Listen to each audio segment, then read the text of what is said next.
The morning began like any other inside Riverside private hospital.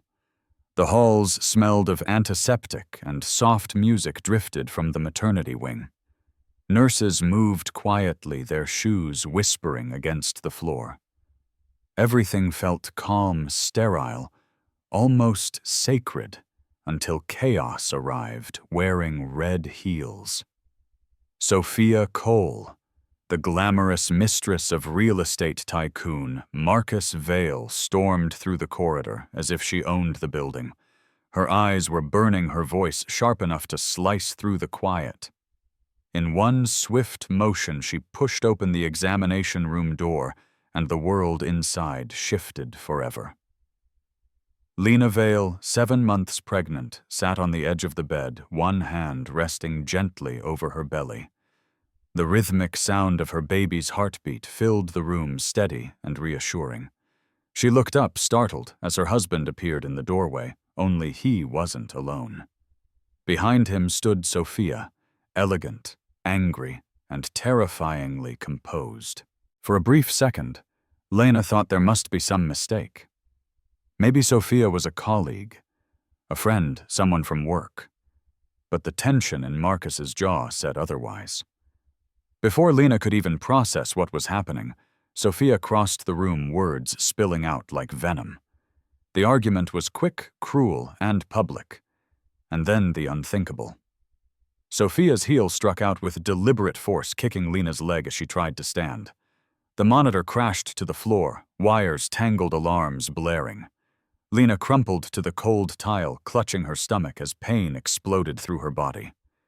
Blood spread across the white sheet, bright and unstoppable. Marcus didn't move. For all his wealth, power, and control, he stood frozen, watching the woman he once promised to protect collapse at his feet. His silence was louder than the alarms. In the chaos that followed, no one noticed the man standing at the end of the corridor. Richard Hale, the hospital's director, had just arrived for morning rounds.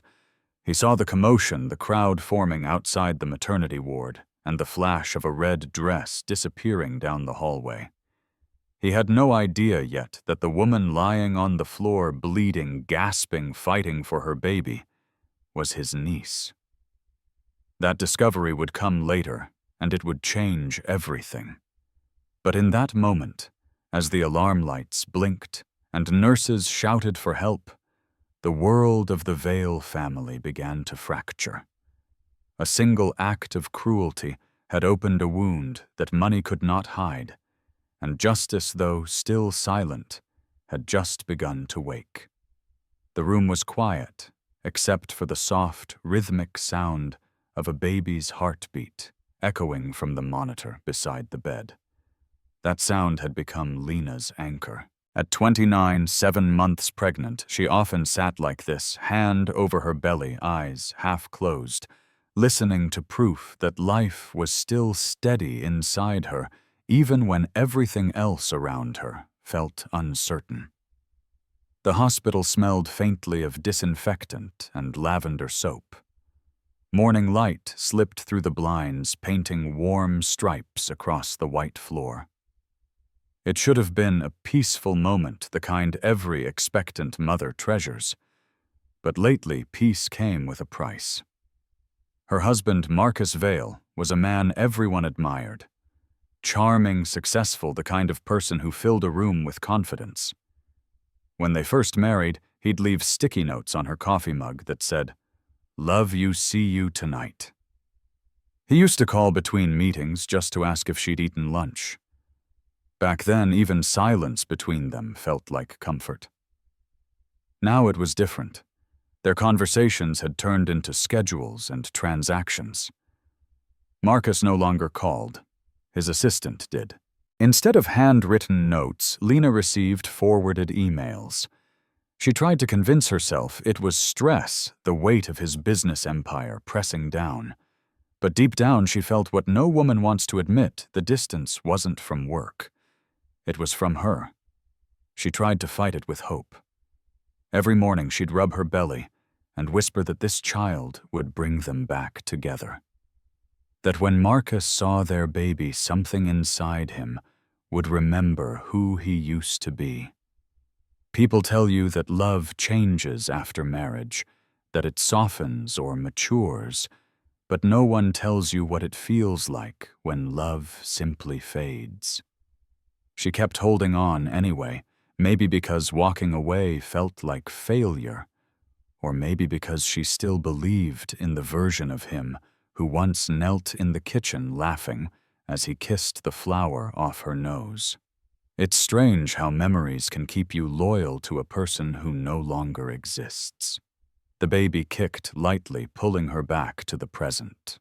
She smiled faintly and murmured, "You and I will be okay." The monitor answered with a steady pulse, a small reassurance in a world that suddenly felt fragile. Outside, footsteps echoed faintly down the hallway. Somewhere a nurse laughed. Life went on as usual, unaware that inside this room, a woman was convincing herself her marriage wasn't already gone. She still believed love could be fixed if she just held on long enough. What she didn't know was that the moment she feared most wasn't far away. In just a few minutes, that door would open, and everything she thought she could save would come crashing down. The soft hum of machines filled the room as Lena adjusted the thin blanket across her lap. The morning had been calm so far. She'd just finished another round of tests, the kind that always made her nervous until she heard her baby's heartbeat. That sound meant everything was okay, or at least that's what she kept telling herself. The door creaked open. For a split second, relief washed through her. Marcus was here. Maybe he remembered the appointment after all. Maybe he still cared enough to show up. But the relief didn't last. Behind him, another woman stepped in. Tall, elegant, confident in a way that felt rehearsed. Sophia Cole. Her crimson dress stood out against the sterile white walls, the scent of her perfume clashing with the sharp cleanliness of the hospital air. Marcus looked uncomfortable, like a man caught between two storms. He muttered something about a meeting with the hospital board, but the words came out thin and unconvincing. Lena's heart sank. The lie was obvious before he even finished saying it. Sophia smiled, a slow, deliberate curve that didn't reach her eyes. She took a few steps closer, heels clicking sharply on the tile.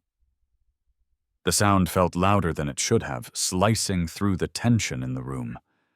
Her voice was smooth, but laced with poison.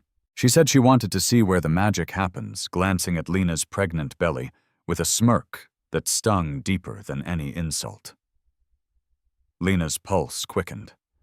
Her instinct told her to stand up, to ask them both to leave, but her body froze.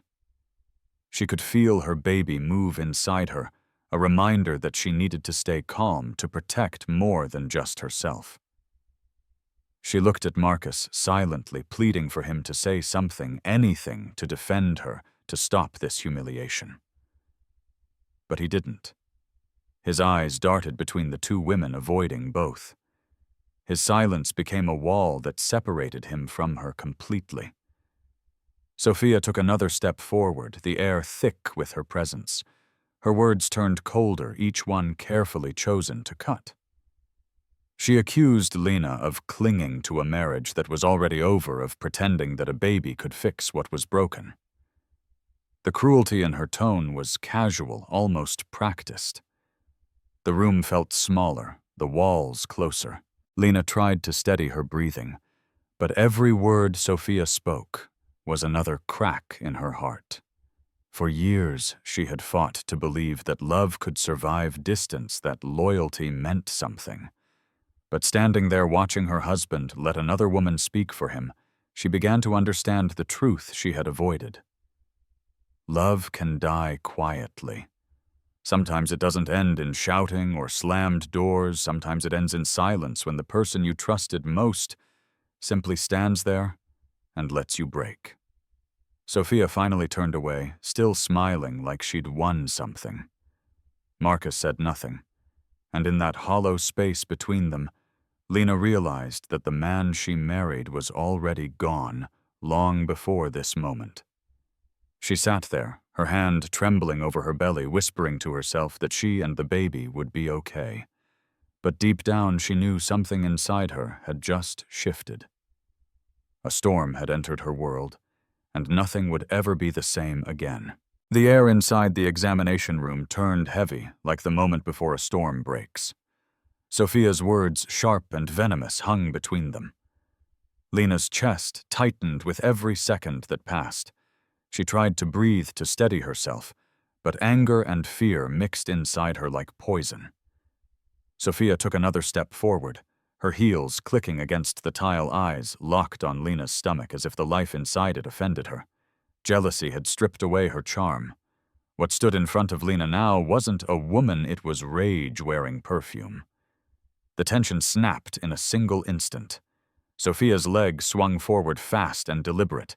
The impact landed hard against Lena's shin, forcing her backward. She stumbled, hit the edge of the exam table, and the ultrasound machine crashed to the floor. The rhythmic sound that had filled the room, the steady heartbeat of her baby, fractured into a series of frantic, uneven blips before cutting off completely. For a heartbeat, everything froze. Then came the alarm. The monitor screamed, wires sparked, and the metallic scent of blood filled the air. Red spread quickly across the white sheet beneath Lena, seeping through her hospital gown. She clutched her belly, gasping for air, eyes wide in disbelief. Her body folded onto the cold floor, trembling from pain she didn't have words for. Sophia stood motionless, chest heaving, her expression caught between triumph and terror. The reality of what she'd done flickered across her face, but she said nothing. She just smoothed her hair as if control could erase what had just happened. Marcus didn't move. He stood by the door, frozen like a man watching a dream turn into a nightmare. His face was pale, drained of color. His wife was bleeding in front of him, calling out his name, and yet his body refused to act.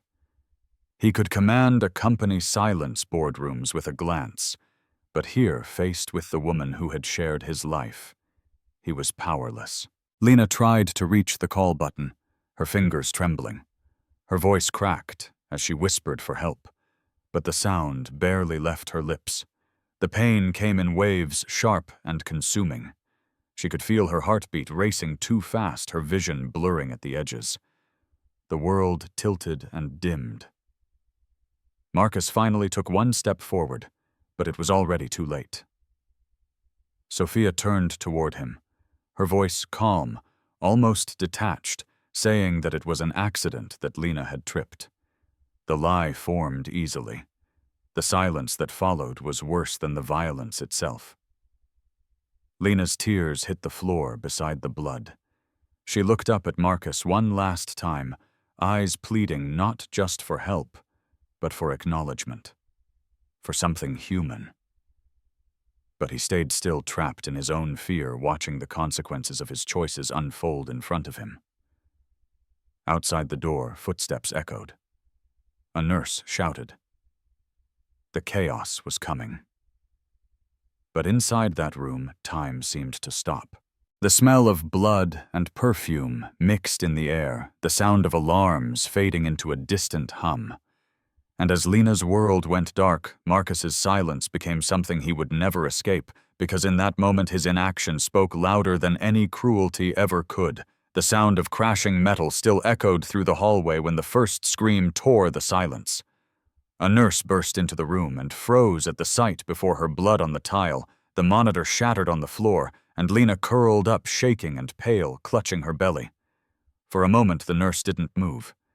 Then instinct took over. She shouted for help, her voice cutting through the sterile stillness of the maternity wing. Within seconds, the corridor erupted into motion. More nurses rushed in, followed by a doctor, and the calm order of the hospital dissolved into confusion. Sophia, her red dress now streaked with drops of blood, stood off to the side, her chest rising and falling quickly. Her mind raced to build the story that might save her. Before anyone could ask, she blurted out almost too fast that Lena had slipped, that she tried to help her up.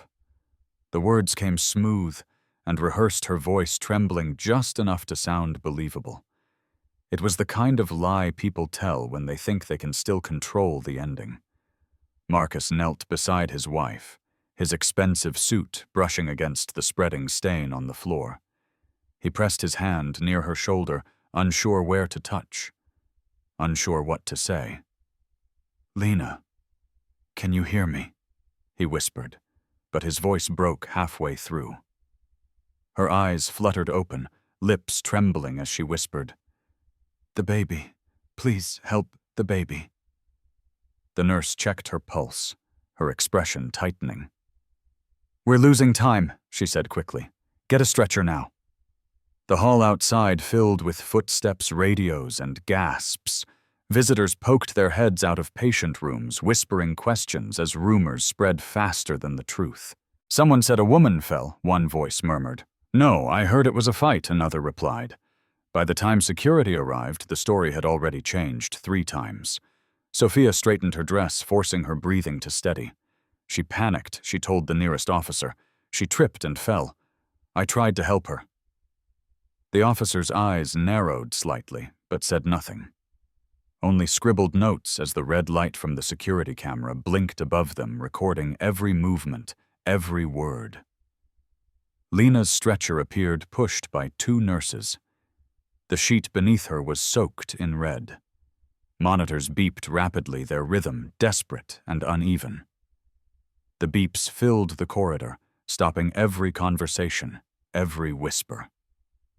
"She's hemorrhaging," one nurse said under her breath. "We need the trauma team." As they rushed Lena down the hall toward the emergency wing, Marcus stood frozen in the doorway, watching her disappear. His hands were still stained with her blood. Sophia leaned in close, her voice low, almost coaxing. "You have to stay calm," she said. "You can't fall apart now. Everyone's watching." But Marcus didn't hear her. The noise around him was fading, the nurses shouting the wheels, squealing the alarms, screaming, and all he could see was the woman he'd broken without even touching her. Down the hall, the red camera light kept blinking, patient and merciless. Somewhere in the control room, that footage was already being stored, every second captured in silent detail. And while Sophia rehearsed her lie and Marcus stood drowning in his guilt, the truth waited quietly on tape, ready to speak when they no longer could. 2 lives hung between worlds that morning, one fighting to survive, the other paralyzed by fear. And inside that hospital, the line between cruelty and consequence had just begun to blur. The bright lights of the trauma bay flooded the room as Lena was rushed in. Nurses moved quickly, their voices overlapping numbers, commands, the rhythm of crisis. The smell of antiseptic filled the air. Machines beeped in uneven bursts, each sound a reminder of how close life and death could sit side by side. At the center of it all, Dr. Richard Hale stepped in, pulling on gloves as the team made space for him. His years as the hospital director had hardened him to chaos, but the moment his eyes fell on the woman bleeding on the table, something inside him stopped. The shape of her face, the faint scar near her brow. It was impossible. He leaned closer, his voice low but urgent. "What's her name?" "Lena Vale," one of the surgeons replied, focused on the monitors. 29 7 months pregnant. Blunt abdominal trauma. We're losing her pressure." The name hit him like a thunderclap. Richard froze for a second, disbelief and recognition twisting together. The room around him blurred into white noise. He looked again at the woman's face, pale and still, and memories flooded back, family gatherings from decades ago. His sister's laughter, a little girl with wild curls and bright eyes who used to call him Uncle Rick. "My God," he whispered. "She's my niece." The staff exchanged glances, but said nothing. The weight of his words hung in the air like static. Then his professional instincts snapped back into place. He straightened, voice sharp and commanding. "No one leaves this room," he said. "We're saving both of them, mother and child, whatever it takes." The energy in the room shifted instantly. Every movement became faster, more focused. Hands passed instruments with precision. Nurses checked vitals, adjusted IV lines, wiped sweat from their brows. The hum of the machines grew steadier like a heartbeat, syncing with their determination. Minutes stretched into hours. Outside the glass wall, the hallway was filled with tense faces. Security officers, staff members, even a few journalists who had somehow caught wind of the incident. Inside, it was just breath effort and hope. Richard stood at the head of the table, his gaze never leaving Lena's face. He spoke softly as if she could hear him through the anesthesia. "Hold on, kiddo. You're not leaving me again." The lead obstetrician called out readings. "Fetal heart rate's unstable but not flatlining. We can still get her back." "Then do it," Richard replied. "She's stronger than she looks." The team worked as one. Fluids flowed, pressure stabilized, and finally, after endless nerve-wracking minutes, the steady rhythmic sound returned. The monitor beeped in a calm, even pattern. A heartbeat. It was small, fragile, but it was there. Relief swept through the room. Shoulders dropped, breaths released. A nurse let out a quiet sigh she hadn't realized she was holding. Richard closed his eyes for a moment, feeling the sting behind them. "Good job, everyone," he said softly. Then, under his breath, "You came back to me." He looked at his niece, her chest rising and falling with shallow but steady breaths, and for the first time in years he felt purpose, not born of duty, but of love. In a world where cruelty had almost won here, was proof that compassion still mattered, that one heartbeat, even a fragile one, could silence an entire storm. Outside, the night continued. Inside, a small miracle had just happened. And for Dr. Richard Hale, it was only the beginning of a fight he now knew he would never walk away from. The next morning, the air inside the hospital felt different, tense, heavy, alive with whispers. The night's chaos had spread like wildfire. Reporters waited outside security, tightened every door, and every nurse in the maternity ward carried the weight of what they had seen. But behind the closed doors of the executive conference room, something even more important was unfolding. Dr. Richard Hale sat at the head of a long table, a man who hadn't slept in 20 hours, but whose voice carried more strength than ever. On the polished wood before him lay a folder filled with photographs, security reports, and a flash drive, the truth, neatly documented. Marcus Vale and Sophia Cole entered together, escorted by hospital security. Their once perfect composure had cracks now. Marcus's tailored suit looked wrinkled, his face pale and drawn. Sophia wore black this time, a sharp contrast to the red dress that had burned itself into everyone's memory. Her confidence had dimmed, but arrogance still lingered like perfume. "Please sit," Richard said. His tone was calm, but there was steel beneath it. Sophia crossed her legs, trying to reclaim control of the room. "I don't understand why we're here. I've already explained it was an accident." Richard didn't respond immediately. Instead, he opened the folder, slid a few printed stills across the table, and let the silence do the talking. In each frame, Sophia's body language was clear, deliberate. The camera above room 7 hadn't missed a thing. When he finally spoke, his voice was measured. "This is not a matter of misunderstanding, Miss Cole. This isn't a hospital incident, and it isn't gossip for the tabloids. This is a criminal assault that took place under my roof." Sophia's smile faltered. "You can't be serious. You have no right." Richard cut her off quietly, his words landing like cold rain. "You attacked a woman who was under medical care. You jeopardized her life and her child's, and you did it in a facility I'm responsible for." He leaned forward slightly, his eyes locked on hers. "You're mistaken if you think your money or your status will bury this. Not here. Not anymore." Marcus finally spoke, his voice low and strained. "Doctor, Hale, please. There's no need to make this worse. We can handle it privately." Richard turned to him, his expression unreadable. "Privately. You watched your wife bleed on the floor while this woman kicked her. That stopped being private the moment you let silence speak for you."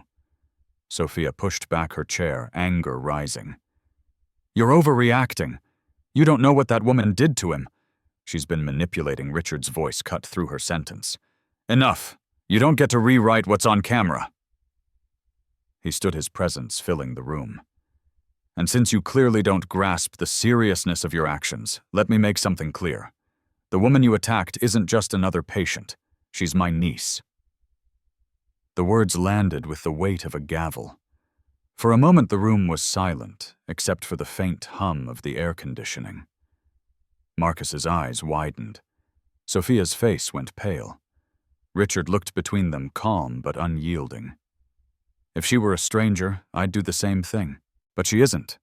She's family. And I will protect her with every authority I have." Sophia's voice cracked. "You can't threaten us like this." Richard shook his head. "I'm not threatening you. I'm stating the truth. This hospital stands for life, not ego, for justice, not image. And today, justice starts here." He turned toward the security officer by the door. "Make sure both of them remain available for questioning. The footage and reports are already on their way to the police." Sophia stared at him, stunned. Marcus said nothing, his silence once again louder than any defense.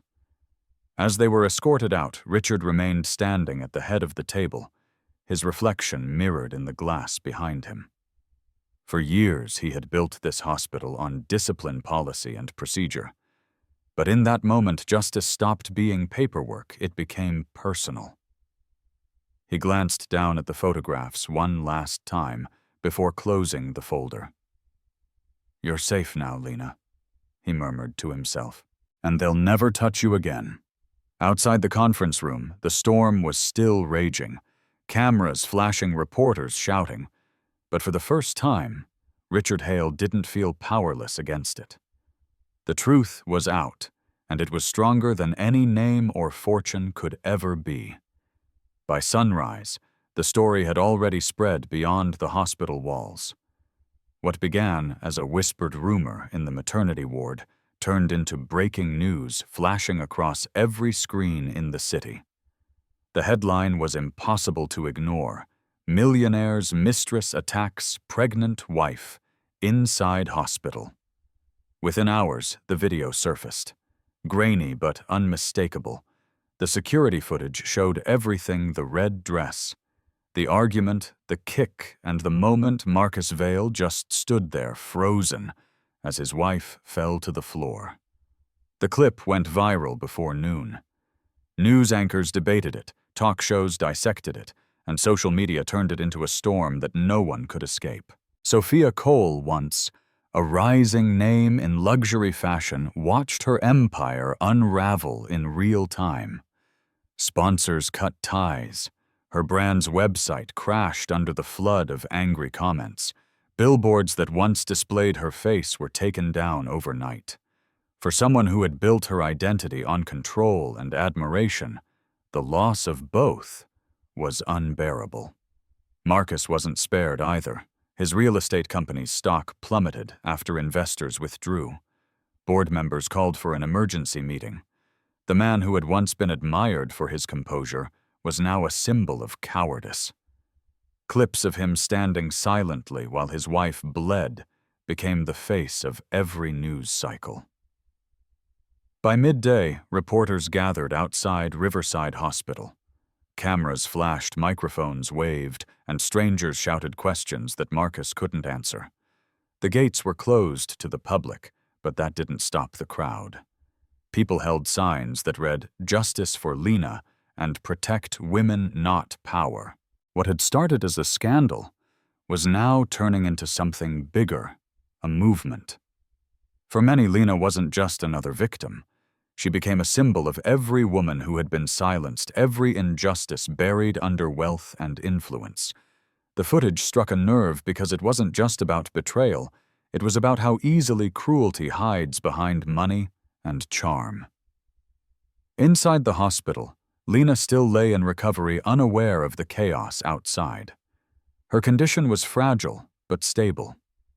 Nurses whispered updates between rounds, proud of her quiet strength. Dr. Richard Hale kept close watch, both as her uncle and as the man now at the center of the city's most publicized investigation. He refused all interviews. His only statement to the press was brief and direct. "No one is above the law. Not in my hospital." That line echoed across every news outlet, played on repeat between talk shows and morning headlines. It became a rallying cry online, repeated in hashtags, quoted on posters, and printed in bold letters on the front pages of national papers. For the first time, the story wasn't about Marcus or Sophia. It was about the woman who refused to be forgotten. The scandal had torn open something the city couldn't look away from: the truth about what power does when no one dares to challenge it. And though Lena was still weak, the world outside was finally speaking for her.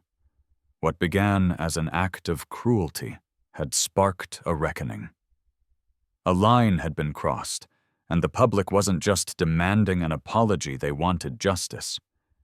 In a single night, the private tragedy of one woman had become the conscience of an entire nation. The courthouse was packed from the moment the doors opened. Reporters lined the steps, cameras flashing as the crowd murmured in anticipation. This wasn't just another celebrity scandal, it had become a moral reckoning, and everyone wanted to see how it would end.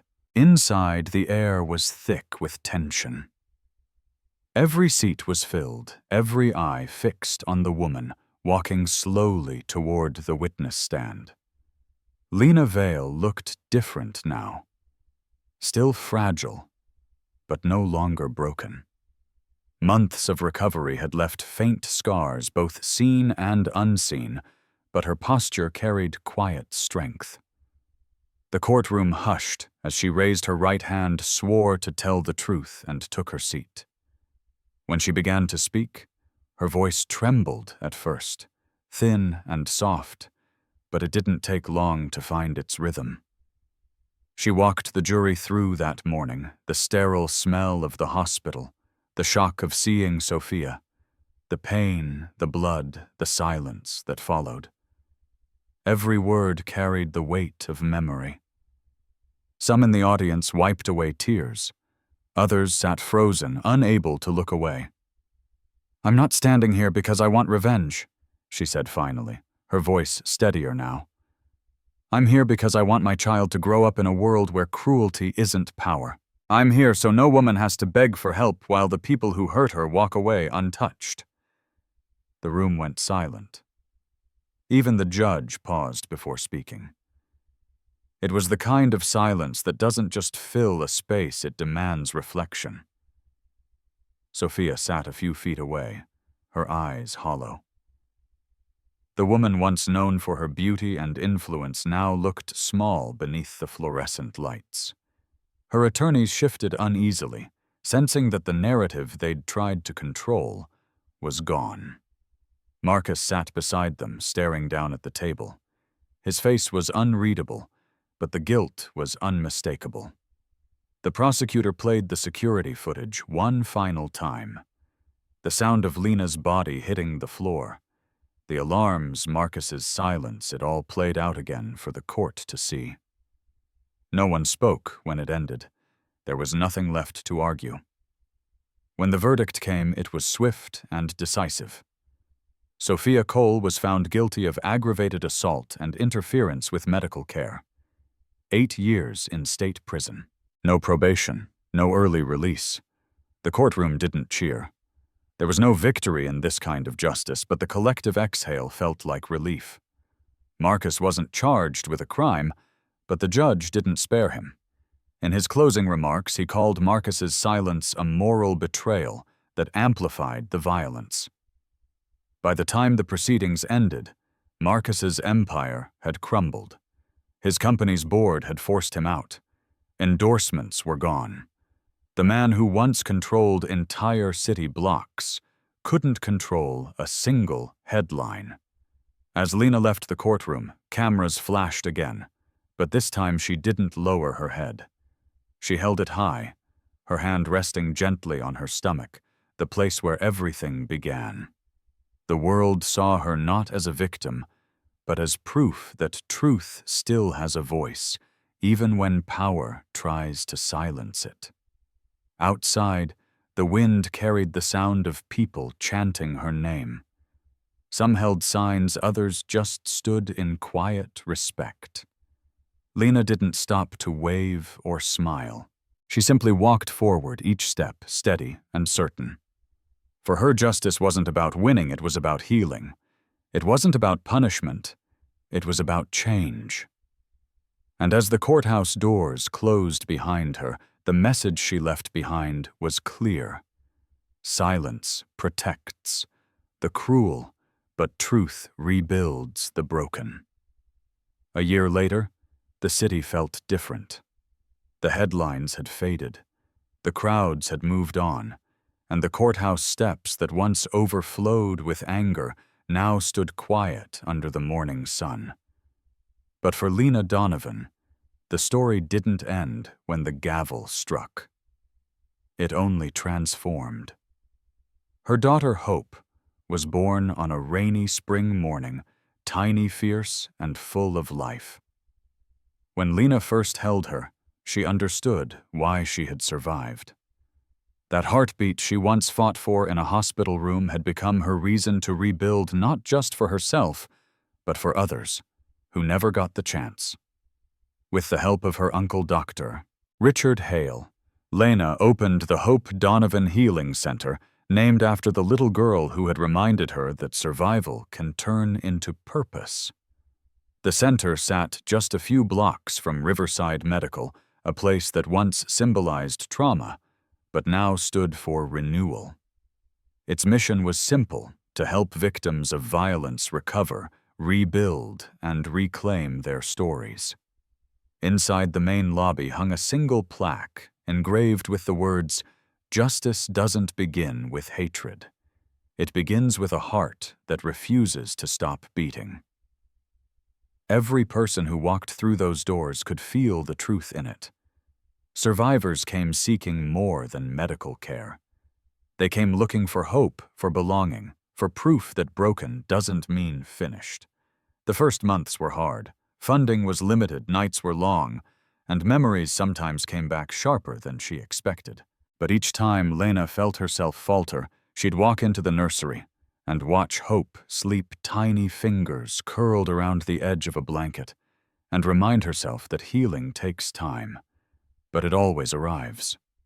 On the anniversary of that terrible day, Lena returned to the very room where everything had nearly ended. The walls had been repainted, the equipment replaced, but the air still carried echoes of what once was.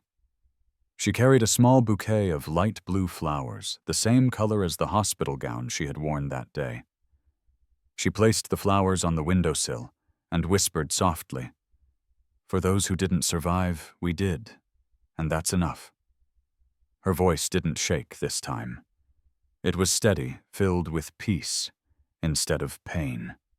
Behind her, Richard stood silently watching the niece he had once saved, now saving others. The transformation wasn't just hers. It belonged to everyone who had ever refused to stay silent, to every woman who had turned fear into fire. As the afternoon sun spilled across the room, Lena smiled. Hope's laughter echoed faintly from the hallway, bright and full of life. And for the first time since that day, Lena felt whole. The past hadn't vanished, but it had changed shape, no longer a wound, but a foundation. What had begun as violence had become a movement. What was once tragedy had become legacy. And as she walked out of that room for the last time, sunlight followed her, like a promise that compassion, not cruelty, would always have the final word.